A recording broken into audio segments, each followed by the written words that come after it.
You think about aliens. I don't think there are any. At one time, I thought that there were, simply based upon documents that I'd seen while I was attached to the intelligence briefing team, the commander-in-chief of the Pacific Fleet. At that time, and even for many years afterwards, I did not believe that the government would use me in that way. I had devoted my whole life to government service. I had been in the Air Force, I was in the Navy, I was a river patrol boat captain in Vietnam. I had proved myself. I had combat ribbons with the V for Valor. Um, there was no doubt of my loyalty to my country. And maybe that's why it was so easy to use me, because I wouldn't doubt that what I saw was real. But over the years, I've done a lot of research. And what I've discovered is there's no proof existing anywhere that extraterrestrials are real, or that have ever visited this planet, or that they exist anywhere in the universe. There is not one shred of evidence anywhere. There is lots of evidence, tons of it in fact, that there are a group of people collectively known as the Illuminati who want us to believe in some extraterrestrial threat from space so that they can cause a world government, bringing together of all the people to resist that external threat. And the first time that I saw any reference to that, I was reading some papers from the Carnegie Endowment Fund, and there was a record of a speech. It was a dinner for Viscount Ishii of the Japanese delegation, the Japanese imperial delegation, in 1917. And John Dewey was one of the speakers. And the first sentence out of his mouth, as I was reading this, I almost fell out of my chair, because this was in 1917, and he said the best way to cause all the people of the world to come together in one world government and end war forever would be if we were attacked by some other species from some other planet. And boy, that just clicked with me, and I knew that that this is just another scam. This is the age of deception. There's no doubt about it. And then 8 times during Reagan's administration, he inserted almost the exact same phrase into 8 of his speeches. And it's a scam. That's what I can tell you. What they call UFOs, these craft that fly around the sky, are real. But they're not piloted by some little green guy from some other planet.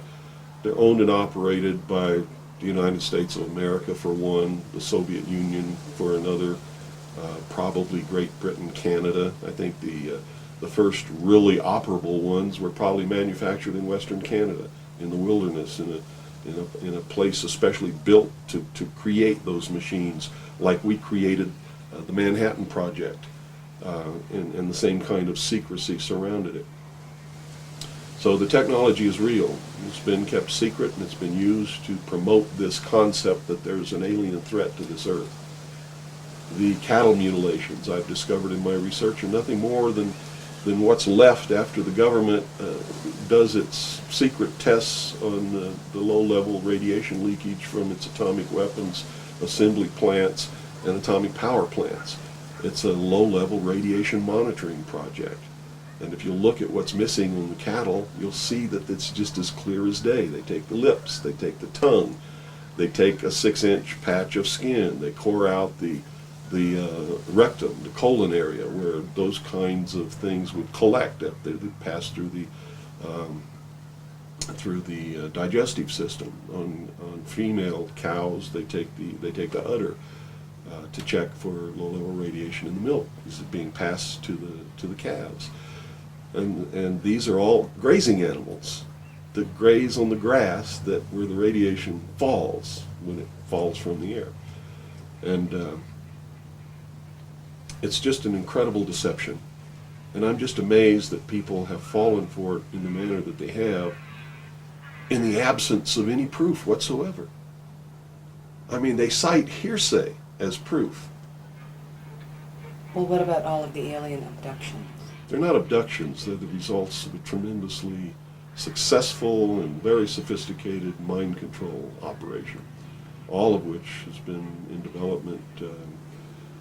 They started working on those kinds of things since before World War II. But they have perfected them. On my website, I have a patent of a machine that can read your brain waves, can recombine them in a computer and send them back to you and make you think things happened that never happened. I mean, you can't get a patent for something like that unless it really works. You have to prove it to the patent office. It works. A patent was issued.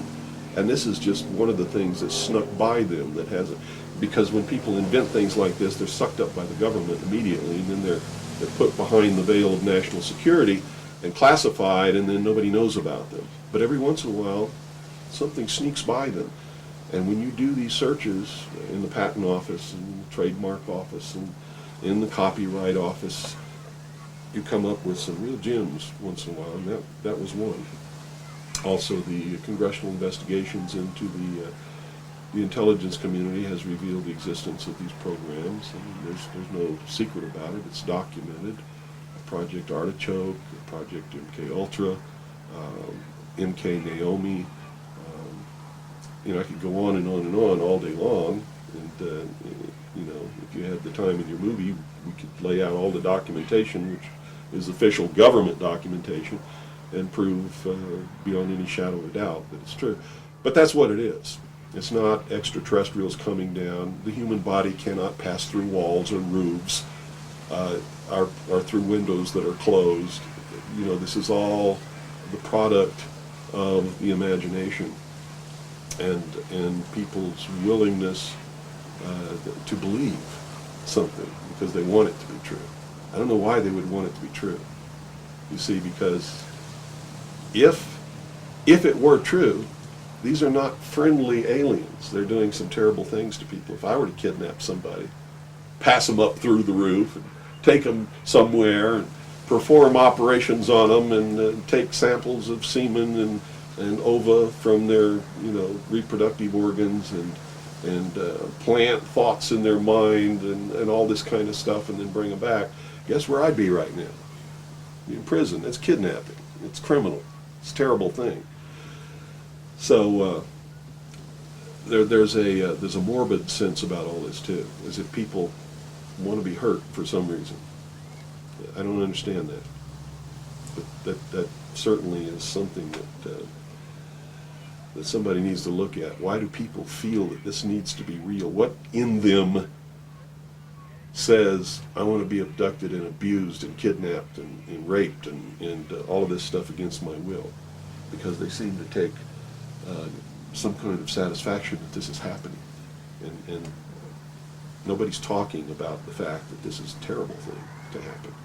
If I were to do that to you, you wouldn't be too happy, would you? But somehow it's okay if an alien does it? I don't think so. It's all bullshit. It's a lie. And it's... So where do you feel the hope for America lies? Oh, this is William Cooper, a man who received mainstream attention in 1994 when Rush Limbaugh read an alleged White House memo on the air calling him the most dangerous radio host in America. Maybe that's because his conspiracy classic is the underground bestseller, or perhaps it's because of the increasing popularity of his shortwave radio broadcast, which is also available on the internet. Good evening. You're listening to the Hour of the Time. I'm still William Cooper. This was not an easy interview to net. He was the first person I asked, and after 8,000 miles and 6.5 weeks on the road, just about the last to agree. I guess he wanted to make sure I was serious. Nevertheless, I had to come alone, and I was required to follow clear rules of conduct. Well, at this point, I've done so much research on this. I have to tell you, there's only one way this is going. There's going to be a civil war in this country.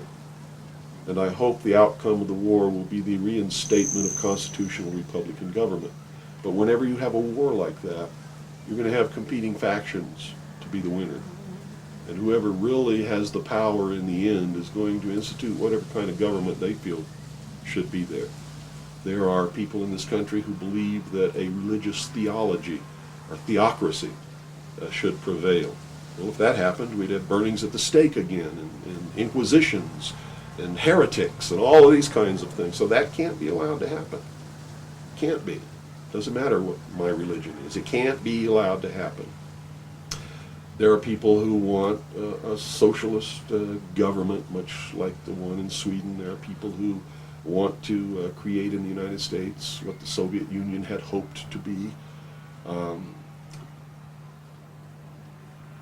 There are real Nazis, all of them socialists. Hitler was a socialist.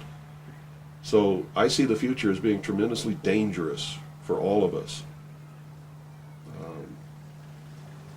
Me and many others like me are going to perform a valiant attempt to reinstate, restore legitimate, lawful, constitutional Republican government.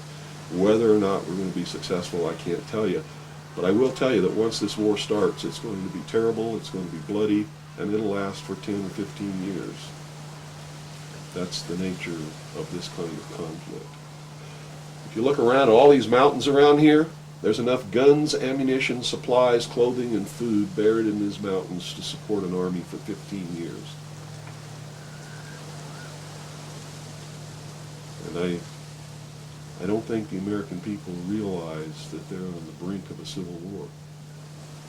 You see, there are many of us who took an oath when we went in the armed forces, and we meant it. We volunteered. We weren't drafted. We care about this country. And the oath was to protect and defend the Constitution against all enemies, foreign and domestic. And we will fulfill that oath, even if it means we die in the process of doing it.